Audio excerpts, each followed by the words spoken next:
Okay, चलें सही है जी। यहाँ तक किसी ने कोई क्वेश्चन तो नहीं करना?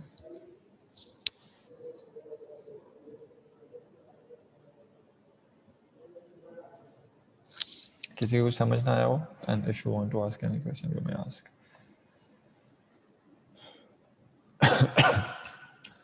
चलें इसको कंटिन्यू करते हैं। In the previous lecture we talked about some genes which may be involved in the amplification of the succinate production, and in the same lecture we discussed the difference between yield and productivity, and also a plasmid or a gene from another strain which was Rhizobium atli, and this gene was pyruvate carboxylase. We added the pyruvate carboxylase into the E. coli, and ultimately there was the increase in the yield by 17%. And if we talk about productivity, the yield was 0.17 gram per liter per hour. Along with this gene, there were certain other genes, for example, millets dehydrogenases, PEP carboxylases, and lactate dehydrogenases, etc., etc. And ultimately, we have discussed it. It depends upon our target and the target product that we want to produce from the strain. We can amplify any gene, we can switch the gene, and it may fall in the category of the improvement of central metabolic pathway or the modification of central metabolic pathway, as well as this may be considered as the modification of biosynthetic pathway if we are considering the genes which are involved in the biosynthetic pathways. And the second strategy that we have noticed here is to reduce the unwanted products or the byproducts that may be unwanted in our required example. For example, if we want to produce succinate, and in this example, in that case, the lactate, ethanol, acetate, formate, etc., that would be the unwanted and the side products. So we have to minimize them. And there I have told you another point that we cannot exactly eliminate or reduce some products. We cannot eliminate the formation of some products because they may be required by the cell for its normal metabolism. So whenever we want to produce our required products, the other unwanted products, they may be reduced, their production may be reduced, their production may be slowed down, but that cannot be completely eliminated. If we extend this topic towards the E. coli NZN111 strain, in the previous example, we have discussed that we can switch off the LDHA and the PFLB gene, and LDHA was actually the lactate dehydrogenase gene, and the PFLB was the pyruvate formate lyase gene here, this one, and this one in the E. coli. So according to the definition of the strain, previously in the microbiology subject, we have discussed the strains. So strains could be the similar organism that belongs to the same species, but it is not exactly same as to the wild type. So initially we have the E. coli, and when we switched off some genes into the E. coli, now this is not the wild type E. coli. So this would be considered as a new strain, and which is actually E. coli NZN111. So this is a new strain. This is the strain in which LDHA, PFLB that has been switched off. And why they are switched off? They are switched off to stop the undesired products, as we have discussed in this example here. So you can say that whenever we have introduced some new genes into a wild type strain, we have switched off some genes into wild type strain. That strain is not now wild type. That has been converted into some new strains, and इसका फिर यहाँ पे हमने nomenclature के accordingly इसका नाम change कर दिया. Now this is the E. coli NZN111.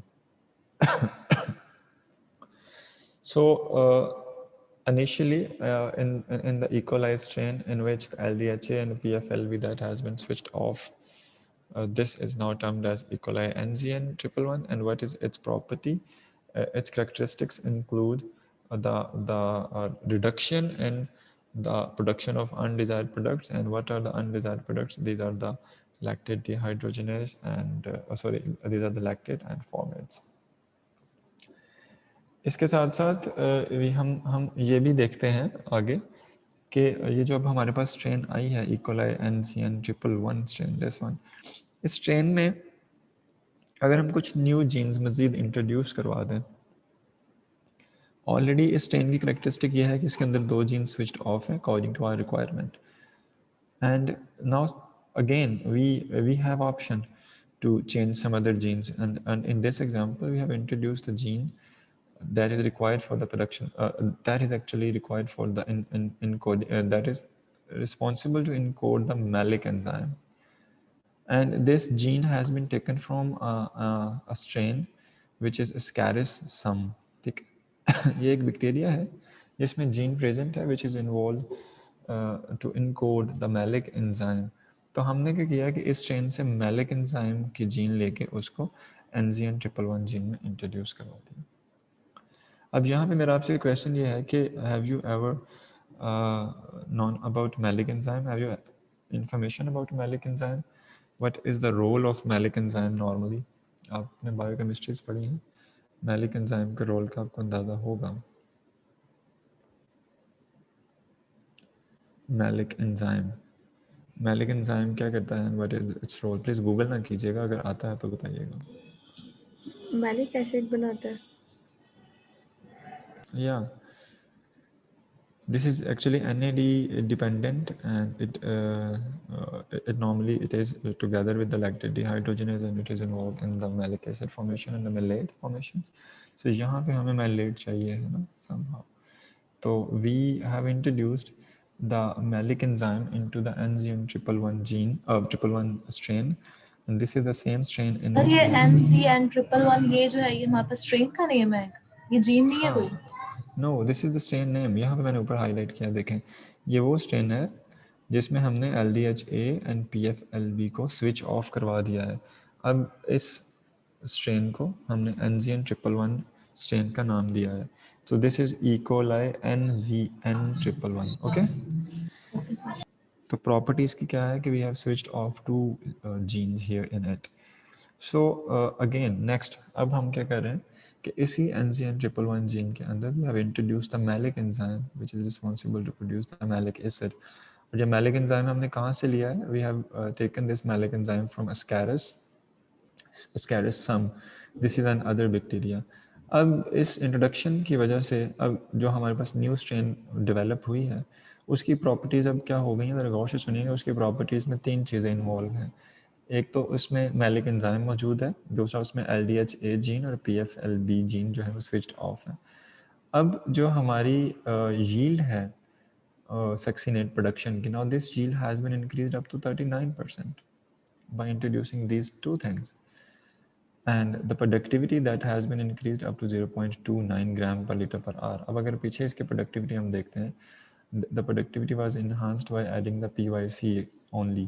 This was enhanced up to 0.17 gram per liter. Along with these 2 genes, now the productivity has been increased up to 0.29 gram per liter per hour, and the yield has been increased up to 39%. So by introducing different genes, experimentally we are actually analyzing that how much productivity and yield that can be enhanced. अब आगे एक interesting चीज़, interesting phenomena हमारे पास observe हुआ. You should know that genetically there are different mechanisms which may be present into there are different mechanisms which may be present into different strains. For example, the protective mechanisms. We have introduced the malic enzyme. We have shut off the LDHA and PFLB in the NZN. तो basically हमने mutation cause की है. तो बहुत सारी strains में naturally mutations को revert back करने का के मैकेनिज़म्स मौजूद हैं. एंड स्ट्रेन्स जो हैं ये रेजिस्ट करती हैं ये रेजिस्ट करती हैं म्यूटेशन को, and there are lot of mechanisms that may be present into the strain, they may have ability to revert back the mutations. इसके साथ साथ it might also possible that we have introduced as one mutation, तो अब आगे वो strain मज़ीद mutate कर जाए. आपने मॉलिकुलर बायोलॉजी में म्यूटेशन की कुछ एग्जांपल्स शायद पढ़ी होंगी, spontaneous mutation, non spontaneous mutation. तो नॉर्मली जो स्पॉन्टेनियस म्यूटेशंस होती हैं they are difficult to avoid. So if we have prepared our strain, अब हमने स्ट्रेन को प्रिपेयर ही किया है ना, देखिए हमने इसके अंदर 2 जीन्स को शट ऑफ किया, तीसरी को एक्टिवेट किया या इंसर्ट किया. We have prepared a strain and finally strain का नाम है NZN111. अब अगर इतनी R&D रिसर्च एंड डेवलपमेंट के बाद जो आपने स्ट्रेन डेवलप की है, अगर इसी स्ट्रेन के अंदर स्पॉन्टेनियस म्यूटेशन आ जाए तो हमारी सारी की सारी एफर्ट वेस्ट होने का खतरा है. हो सकता है कि जो हमारी टारगेटेड जीन थी उन्हीं में कुछ स्पॉन्टेनियस म्यूटेशन इंट्रोड्यूस हो जाए, and this spontaneous mutation that may have some drastic effects. अब यहाँ पे एक जो फिनोमिना हमारे पास आता है वो ये आता है, जो मुझे लगा कि इंटरेस्टिंग हो सकता है डिस्कशन के लिए. Whenever they prepared the strain NZN111 and for the experiments, after a few generations, this strain was converted into a new strain named as a AFP111. अच्छा, अब हुआ क्या कि NZN111 के अंदर कुछ स्पॉन्टेनियस क्रोमोसोमल म्यूटेशंस रिपोर्ट हो गए. ये स्पॉन्टेनियस क्रोमोसोमल म्यूटेशंस जो थी, इन्होंने इसके जेनेटिक मेकअप में चेंजेस किए. Now we termed the new mutated gene as a AFP111, क्योंकि इसके अंदर जो जेनेटिक म्यूटेशंस आई वो एग्जैक्टली उसने NZN111 को चेंज करके रख दिया. सो अब हम जो न्यू म्यूटेटेड जीन है उसको हम नाम दे रहे हैं AFP111. अब नॉर्मली ऐसा होता है कि जब स्पॉन्टेनियस म्यूटेशंस आती हैं दे मे हैव नेगेटिव इफेक्ट्स, लेकिन इस कन्वर्जन में NZN टू AFP111 कन्वर्जन में हुआ क्या कि हमारे पास बड़ा पॉजिटिव इफेक्ट नज़र आया. फॉर एग्जांपल, अब ये म्यूटेशन आई तो जो एक्सपेरिमेंट कर रहे थे they decided to check the effects of this AFP111. Normally होता यह है कि जो हमारे पास म्यूटेटेड स्ट्रेन होती है हम उसको डिस्कार्ड कर देते हैं, but they decided to use it. They decided to check it. So what they did, they they used the medium to grow the AFP111, and they grown the AFP111 into 5%, into the presence of 5% hydrogen and 90% carbon dioxide. When they grown this AFP111 in the presence of 5% hydrogen and 95% carbon dioxide, they observed that it has increased the production of succinate up to 70%. And actually, this is for our benefit. What we wanted here in this example, we wanted to improve the production of succinate. So, spontaneously, undesirably, this NZN strain was converted into AFP111, and they used this AFP111 in the presence of 5% hydrogen and 95% carbon dioxide. Ultimately, what they got the high yield of succinate, and it was up to 70% higher. Yeah, along with the succinate, some other products that were also being produced, for example, the acetate, and its molar ratio was 1.97.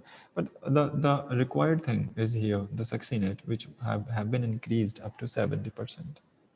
So this kind of mutation that is a good, and that is very positive mutation that maybe enhanced our industrial productions. इसके साथ साथ they introduced some other method to enhance the succinate production more. They used the dual phase fermentation. In the dual phase fermentation, here the fermentation is the industrial scale growth of the microorganisms. And when we talk about the dual phase fermentation, what we do, we grow the microorganisms in aerobic conditions and for some time, and after that we can convert the aerobic environment into the anaerobic environment. So such kind of fermentations at the industrial scale, they may be termed as dual phase fermentations. So keeping in view the effects of AFP triple one and the tendency of AFP triple one to produce maximum succinate, they tried the dual phase fermentation. For example, in the initial phases, they provided the aerobic conditions to grow the strains at high rates, and then they provide the anaerobic conditions to produce a succinate at higher rates. And ultimately, after the provision of the dual phase fermentation to this AFP strain, the productivity was increased up to 0.87 gram per liter per hour, and the yield was increased up to 99%. So this is a huge improvement, and you can say that that is very beneficial for industries, that we are we are able to convert the most of the carbon and into the succinate, and that was up to 99%. And so productivity was also high, and it was 0.87 gram per liter per hour. And so uh, if we have run the fermentation system of 100,000, so now you can imagine in 1 hour how much a quantity of succinate that may be produced. So sir this one, ji sir ये dual phase fermentation से अगर हमारी जो productivity है वो increase हो रही है, तो हम वो एनजीएन ट्रिपल वन जो है उसमें भी तो हम ये डुअल फेज फर्मेंटेशन करवा के देख सकते थे। या हम उसमें डुअल फेज फर्मेंटेशन करवाते भी हैं नॉर्मली इंडस्ट्रीज में।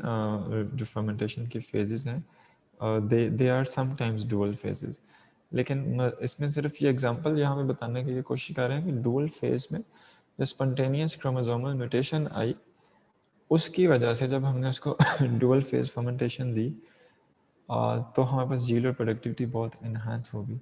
यहाँ पे जो एक चीज़ मिसिंग है वो ये है कि यहाँ पे हमें साथ ये भी मेंशन करना चाहिए था कि एनजीएन ट्रिपल वन को इटसेल्फ जब डुअल फर्मेंटेशन दी गई तो उस टाइम पे उसकी प्रोडक्टिविटी और यील्ड क्या थी। डेफिनेटली उसकी प्रोडक्टिविटी और यील्ड भी हाई थी, but it was not to high as it has been observed in the example of the AFP triple one. ठीक है, जी सर। ओके। सर ये मिसाल के तौर पे भी आपने बताया ना कि ये एएफपी ट्रिपल वन को हमने वो उन्होंने देखा, तो ये बेसिकली वो एग्जैक्टली किस मेथड से स्टडी करवा रहे होते हैं स्ट्रेन को? मुझे क्वेश्चन की समझ नहीं आई, आप क्या पूछना चाह रहे हैं? मतलब कि सर आपने बताया ना कि जब ये स्पॉन्टेनियस क्रोमोसोमल म्यूटेशन हो गई और हमारे पास स्ट्रेन बन गई एएफपी ट्रिपल वन, तो उसके बाद मजीद उसको देखा तो कौन सा मीडिया वगैरह या कौन सा एग्जैक्ट प्रोसेस यूज़ करवाते हैं कि हम स्टडी उसमें ऐसा होता है कि नॉर्मली जब हम ग्रो करते हैं किसी स्ट्रेन को इंडस्ट्रियल लेवल पे या इवन पायलट स्केल लेवल पे, somehow it is difficult to indicate that strain is mutated or not. But strain की बहुत सारे पैरामीटर्स जो हैं वो इंडिकेशन देते हैं कि this is not the exact strain that we have inoculated. it may grow slowly, it may produce some unwanted products in a higher quantity, it may produce the wanted product in lower quantity. So such kind of indications, they may alert the operator that strain has been mutated. And after the reports that strain has been reported, now this is the next task is to identify the type of mutation where the strain has been mutated. So with this purpose, different types of media that can be used. Normally, the auxotrophic media, they are important to indicate that the presence of any genetic mutation. Auxotrophic media are the type of media that are deficient in some specific nutrient, and we grow the strain in that medium, and they're deficient into some nutrients, and the strains normally they have genes to produce that deficient nutrient. So if we have reduced the nutrient into the medium and strain has the mutation, so strain would not be able to grow there. So in such a way, we are able to find out the mutation, one thing. Another thing is that we can go for the sequencing process. Now everything is very advanced. We can go for the sequencing process to find out that where exactly the mutation is and what kind of mutation is there. So auxotrophic media, along with the sequencing procedures that may be used to identify where the mutation is or the strain is mutated or not. इसी वजह से मैंने कुछ classes पहले आप लोगों को बताया था कि whenever we run the batch and the fermentation system, normally her batch के बाद हम ये रिक्वायरमेंट हुआ करती है या कोशिश ये होती है कि जो स्टॉक में स्ट्रेन पड़े हुए हैं, जो प्रिजर्व्ड स्ट्रेन्स हैं, उनसे नया बैच रन किया जाए। ये ना किया जाए कि जो बैच पहले रन हुआ है उसी में से स्ट्रेन लेके अगला बैच रन किया जाए, because in this case there are more chances of the mutation. So अगर हम प्रिजर्व्ड स्ट्रेन्स को यूज़ करके नया बैच रन करेंगे तो in that case there are less chances for the mutation every time, because when bacteria grow and grow in the presence of nutrients and in the presence of favorable or unfavorable conditions, there are more chances of the mutation. And when the bacteria are preserved, they are not metabolically active, so there are no chances of the mutation. So in some or in the most cases, it is recommended that whenever we run the batch system or the fermentation system, we should take the inoculum from our reservoir or from our stock. Okay ji, sir any ये other? जी sir ये मतलब पता लग गया कि mutation हो गया है, ये दूसरी आ गई ना स्ट्रेन, तो अब जी इसके साथ बड़े बैच रिएक्टर पे तो हम इस पे काम नहीं कर सकते क्योंकि हमें श्योर ही नहीं है ना कि ये हमें फायदा देगी या नुकसान देगी। जी जी बिल्कुल। तो इस केस में फिर हम आगे क्या करेंगे? अच्छा, उसका फिर ये होता है कि whenever there is a mutation reported, उस म्यूटेशन के आइडेंटिफिकेशन के बाद now there is time to check its ability in the lab scale और in the pilot scale. Somehow, or the most of the time, the mutations have negative effect because they may revert back all the R&D effort, and they have negative effect. But in some cases, as we have discussed in this example, mutations may have positive effects, and these positive effects may increase or may increase the tendency of any strain to produce the product. अब वो product हमारे लिए required हो तो ये खुशकिस्मती है. तो अगर हमारे पास रिपोर्ट होता है तो फिर हम लैब स्केल पे उसका एनालिसिस, और अगर लैब स्केल में हमारे पास उसकी पॉजिटिव इंडिकेशंस आती हैं, then we can go towards the pilot scale, and after the pilot scale we shift towards the industrial scale level. So these are the certain steps that may be followed in this scenario again. Okay. Okay. Sir ये lab scale से मतलब किस तरह, मतलब कि वो छोटा plate For type में उनकी no कल्चरिंग no करवा play के? type में, play type पे नहीं होता. छोटी फ्लास्क में 100 लीटर, सॉरी 1 लीटर की फ्लास्क, 2 लीटर की फ्लास्क, लैब स्केल छोटे छोटे फर्मेंटर्स होते हैं. जस्ट अ सेकेंड, मैं आपको लैब स्केल फर्मेंटर अगर दिखा दूँ, उसकी कोई पिक्चर दिखा दूँ. छोटे छोटे 2 लीटर्स के 3 लीटर्स के लैब स्केल फर्मेंटर्स मौजूद होते हैं, उनके अंदर हम रन कर सकते हैं. Just a second, let me open the lab scale fermenters. Yes, it is.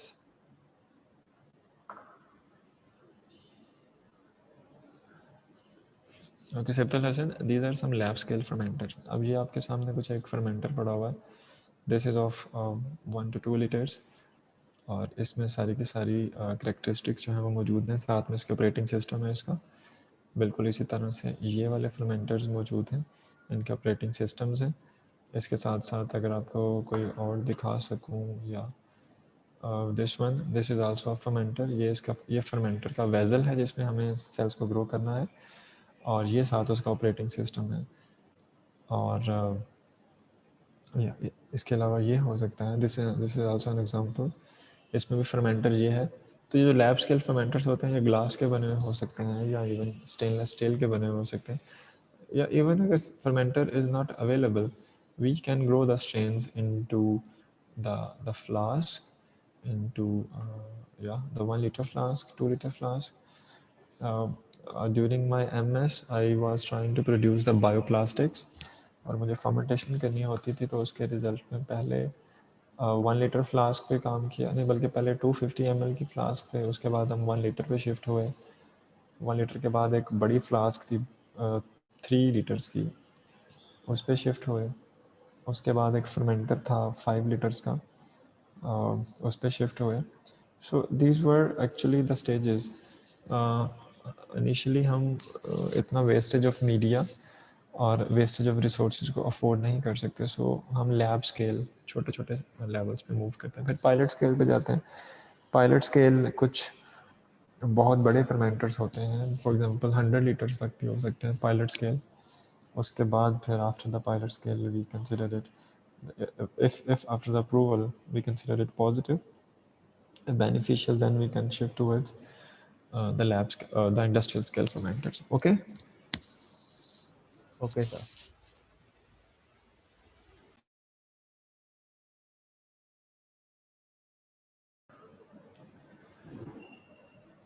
Any other questions?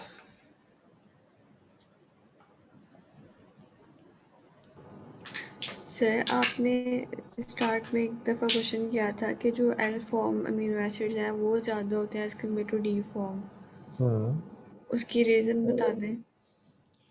उसमें मैंने एक रीज़न बताई थी, एलानीन के केस में सिर्फ मैंने बताई थी कि जो डी फॉर्म अमीनो एसिड्स हैं समटाइम्स वो they may be used by prokaryotes or they may be used by the bacteria. अब बहुत सारी इन प्रोडक्शन के केसेस में जो बैक्टीरियल सेल्स हैं दे आर द प्रोड्यूसर्स। अगर बैक्टीरियल सेल्स अमीनो एसिड्स को डी फॉर्म में प्रोड्यूस कर रहे होंगे तो they are more chances that they may use them. So हमें अवॉइड करना है कि बैक्टीरिया अमीनो एसिड को यूज़ ना कर सकें, क्योंकि अमीनो एसिड हमारी रिक्वायर्ड प्रोडक्ट है। अगर बैक्टीरिया यूज़ करेगा तो हमारी यील्ड कम हो जाएगी। सो फिर उसके लिए स्ट्रेटजी हम क्या यूज़ करते हैं कि हम स्ट्रेन को मॉडिफाई करते हैं कि स्ट्रेन जो भी प्रोड्यूस करे अमीनो एसिड उसको डी फॉर्म की बजाय एल फॉर्म में, लिबरेटरी फॉर्म में प्रोड्यूस करे। इस फॉर्म में bacteria are unable to use the amino acids, so that's why the amino acid that may be present in intact form, and we may be able to isolate it, we may be able to extract it out. Okay. तो sir में ऐसा कोई mechanism नहीं होता होगा कि अगर L form है तो उसको दोबारा कन्वर्ट करके डी फॉर्म में ले जाएं? बिल्कुल ऐसा है, मैकेनिज्म्स भी मौजूद होते हैं, लेकिन such kind of mechanisms they are mostly present in the eukaryotes and eukaryotic cells, because prokaryotes they are more simple. They used to uptake the amino acids in the same form as it is required by them. अगर उन्हें D form चाहिए तो वो D form को ही Uptake करते हैं environment से। सो इस वजह से हम बैक्टीरियल ग्रोथ के लिए अगर डी फॉर्म में चाहिए है कोई अमीनो एसिड तो उसको हम ग्रोथ मीडिया में ऐड कर देते हैं ताकि बैक्टीरिया उसको डी फॉर्म को ही अपटेक करता रहे। वो इस कोशिश में ना जाए कि जो अवेलेबल एल फॉर्म है उसको डी फॉर्म में कन्वर्ट किया जा सके। So it could be like that. Okay,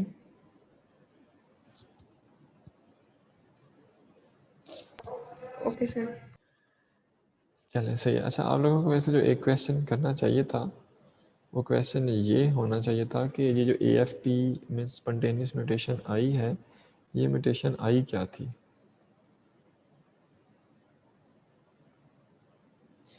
लेकिन किसी ने क्वेश्चन नहीं किया। क्वेश्चन ये होना चाहिए था कि NZN से स्पॉन्टेनियस म्यूटेशन आई और AFP 111 जीन में कन्वर्ट हुई। What is exactly the AFP 111 mutation, ये बताना चाहिए, पूछना चाहिए था। Anyways, the point is that the AFP 111 mutation जो थी, this was mapped to the PTS-G gene, यानी कि NZN 111 स्ट्रेन की PTS-G जीन में म्यूटेशन आई थी और इस म्यूटेशन की वजह से that strain have varied effect on the production of the enzyme which is required by the PTS. अब ये जो PTS क्या है? This is the phosphotransferase system.